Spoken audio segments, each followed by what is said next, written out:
ospital kasi kailangan ko ibigay yung pangalan ko, di ba? Baka umabot pa yun sa Pilipinas. Mommy, calm down.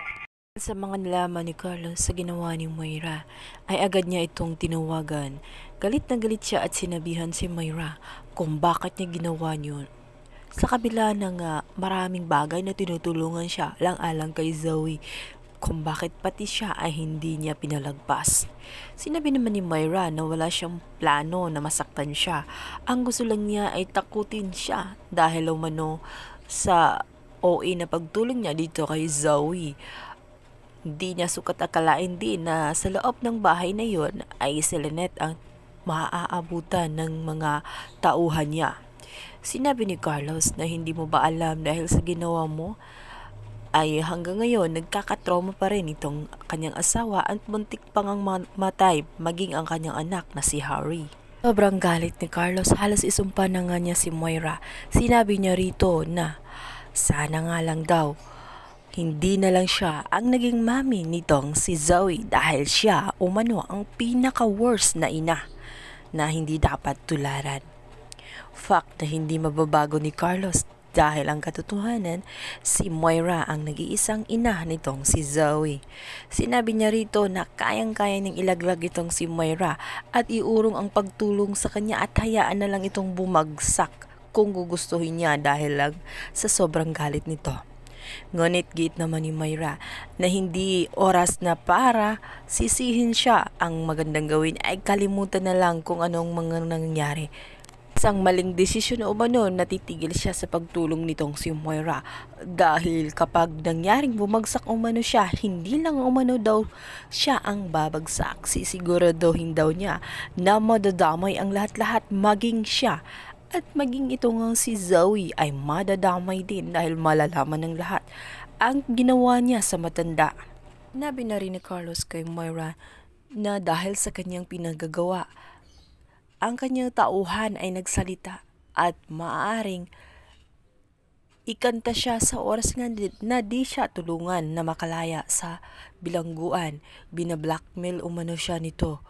Ngunit si Moira, sinabi niya rito na wala na umano siyang pakialam at wala na siyang magagawa doon at hindi na umano niya problema yon. Wala na nga lang nagawa si Carlos.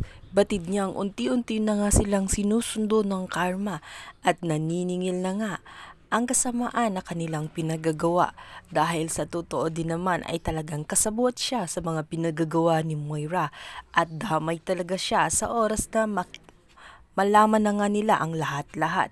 Sa kabilang banda, bigla namang tumawag itong si Giselle dito kay Do Carlos at tinatanong siya kung bakit siya dumalo bigla kay Dax. Ano ang nais niya rito?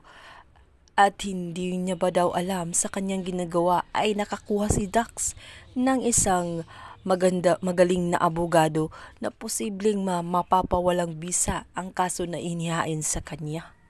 Ang kamalay-malay itong si Giselle na tinutulungan pala ni Carlos itong si Dax dahil na rin sa banta nito na idadamay siya dahil nga nakita siya na ginagamot nga niya itong si Zoe at maaaring ang medical kit na nakita nila na ebidensya ay galing sa kanya kaya ilalaglag si Carlos sa oras nga na hindi siya gumawa ng hakbang para makalabas ng kulungan. Nag-alibay lamang si Carlos na wala siyang ginawa dito kaya Dax kinausap lamang niya ito at sinisi na rin kung bakit muntik nang mamatay ang kanyang mag-ina dahil sa kanyang mga pinagagawa. Sa kabilang banda, si Moira naman ay nakaramdam ng yakap ni Karma dahil nga sa biglaan na lamang nagkaroon siya ng infeksyon at nilagnat. Kaya naman agad niyang tinawagan itong si Zoe. Nagbaka sakali siya na matulungan nito. Ngunit sa kanyang sakit ay kailangan nga ng antibacterial. At hindi nga ito basta-basta lang mabibili over the counter dahil kailangan ng reseta ng doktor. At ganun din sa bansang yun. Kaya naman si Zoe ay sinabing gagawin niya ang lahat matulungan lamang ang kanyang ina.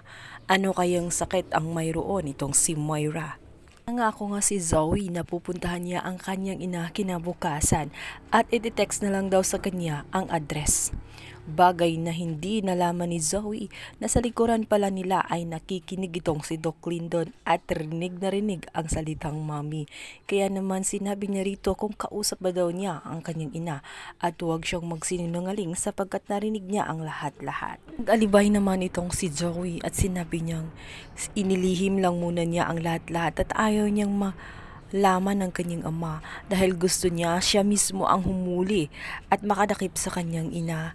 Kaya humihingi siya ng tulong dito kay Lyndon nang sa ganun hindi masyadong grounded at hindi mahalata ng kanyang ina na nagtataksil siya. Ngunit sabi kaya ng totoo itong si Zoe o lilinlangin lamang niya itong si Doc Lyndon at as usual iikutin lamang niya ito at patuloy na tutulungan itong si Moira.